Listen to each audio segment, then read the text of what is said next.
Coach, rushing attempts were a little bit down this week compared to the previous weeks. Was it just kind of what they were giving you, or there's just another thought process behind that? They were just a little bit diminished this week. Yeah, well, we didn't move the ball very good this week, and I don't think it had much to do with rushing attempts. Plays were down this week, so I think that was a bigger problem because we didn't move the ball effectively. What's your impression of Bryce Young and this Alabama offense overall that you face next week?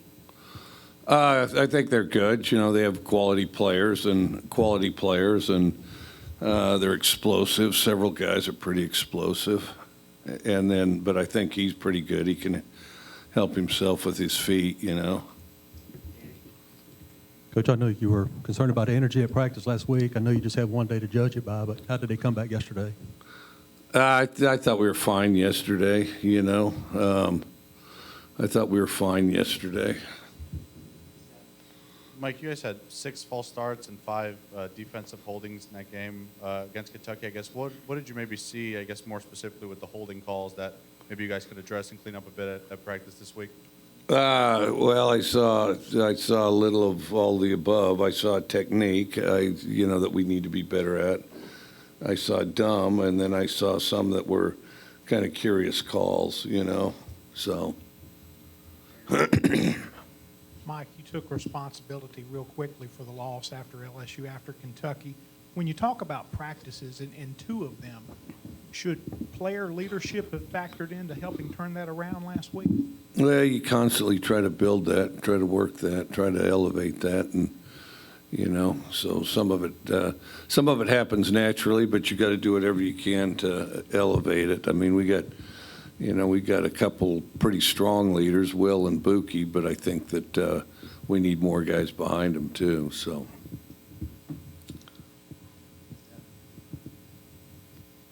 Were you able to catch any of that Alabama-Tennessee game, or how much of it have you been able to kind of rewatch since? And what are your impressions of maybe some things that Alabama struggled with entering, this game, things that they're going to try to clean up? Well, we watched the coach's film.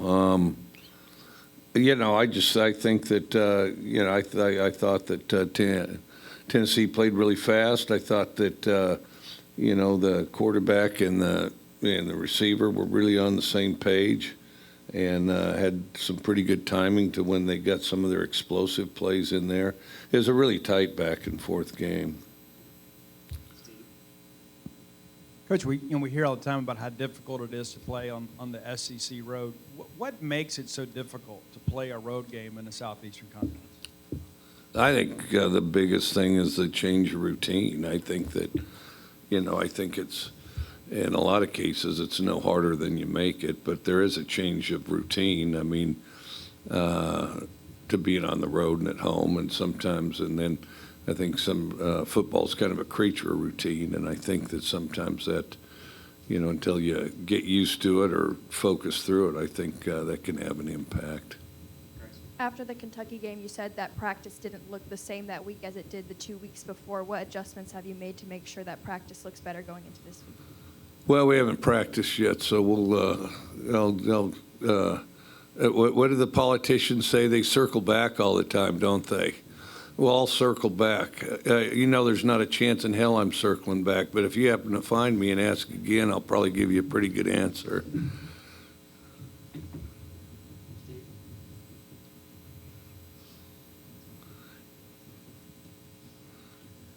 Playing the University of Alabama, obviously one of the top recruiters in the country. How do you begin to kind of narrow the gap there between maybe the upper echelon teams in the West and Mississippi State on the recruiting trail?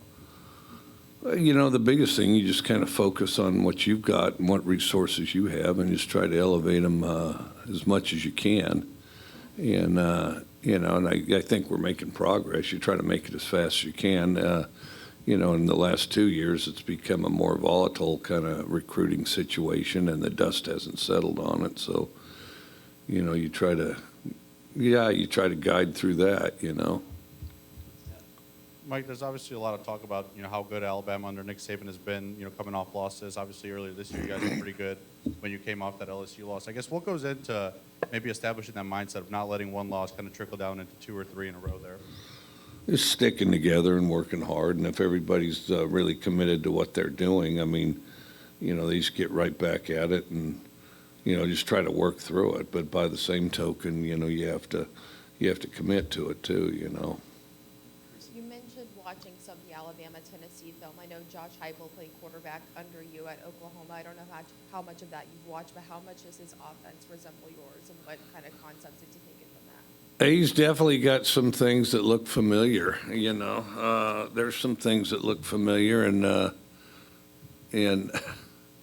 I can think of a play in particular, that we ran back in the day, and that we ran back in the day, he's got his quarterback running that play better than he ran it, so yeah.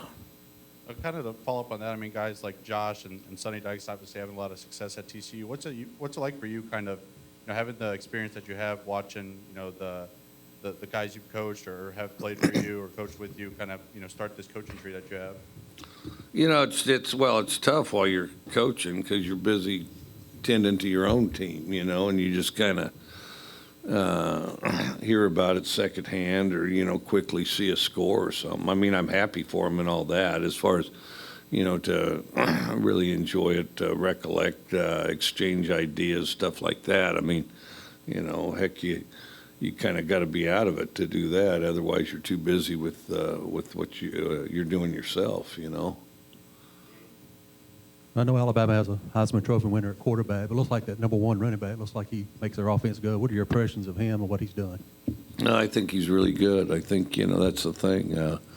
That's the thing. If you can't, they keep you kind of thinned out from, because you're trying to tend to both of them, and then, as they do that, then, you can't just focus on one thing, and then you're vulnerable to both a little bit, I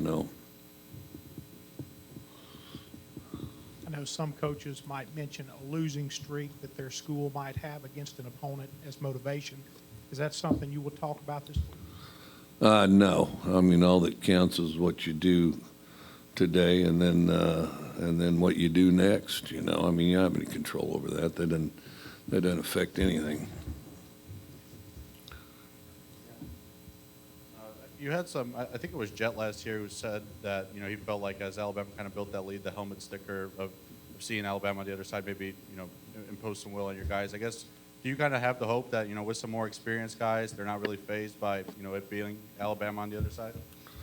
If they're sitting there looking at that and paying attention to that, they're looking at the wrong thing. They need to be looking at themselves and how well they're playing, competing with themselves and playing the best that they could play.